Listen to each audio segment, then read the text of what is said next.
Good morning, scholars. I hope you're having a great day. Today I thought I would come to you live from my bedroom because this is where I do my actual quiet time every morning. So I thought, you know what? Why not? Let's do our Bible lesson right here because we know that we can read God's Word anywhere. And it's important for you to find a quiet space in your house to be able to do that.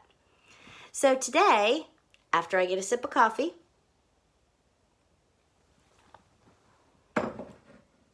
we're going to be reading Luke 22, starting with verse 39. That's where we left off with the last lesson. Now remember, Jesus and the disciples are all at the Last Supper.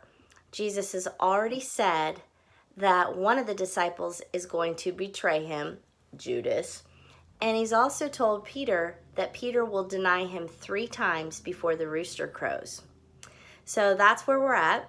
They're leaving, they've left the Last Supper, and now Jesus is going to go into the Mount of Olives, or on the Mount of Olives, to pray. And we've also talked about this part when he prays so fervently that his sweat changes to drops of blood. So listen.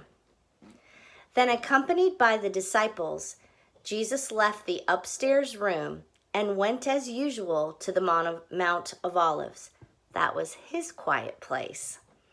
There he told them, "Pray that you will not be overcome by temptation." He walked away about a stone's throw and knelt down and prayed, "Father, if you are willing, please take this cup of suffering away from me. Yet I want your will, not mine." Then an angel from heaven appeared and strengthened him. He prayed more fervently, and he was in such agony of spirit that his sweat fell to the ground like great drops of blood. At last he stood up again and returned to the disciples, only to find them asleep, exhausted from grief. "Why are you sleeping?" he asked. "Get up and pray. Otherwise temptation will overpower you." But even as he said this, a mob approached, led by Judas, one of his 12 disciples. Judas walked over to Jesus and greeted him with a kiss. That was the secret signal. But Jesus said, "Judas, how can you betray me, the Son of Man, with a kiss?" When the other disciples saw what was about to happen, they exclaimed, "Lord, should we fight? We brought our swords." And one of them slashed at the high priest's servant and cut off his right ear. But Jesus said, "Don't resist anymore." And he touched the place where the man's ear had been and healed him. Then Jesus spoke to the leading priests and captains of the temple guard and the other leaders who headed the mob. "Am I some dangerous criminal," he asked, "that you have come armed with swords and clubs to arrest me? Why didn't you arrest me in the temple? I was there every day. But this is your moment, the time when the power of darkness reigns." So they arrested him and led him to the high priest's residence, and Peter was following far behind. The guards lit a fire in the courtyard and sat around it, and Peter joined them there. A servant girl noticed him in the firelight and began staring at him. Finally, she said, "This man was one of Jesus' followers." Peter denied it. "Woman," he said, "I don't even know this man." After a while, someone else looked at him and said, "You must be one of them." "No, ma'am, I am not," Peter replied.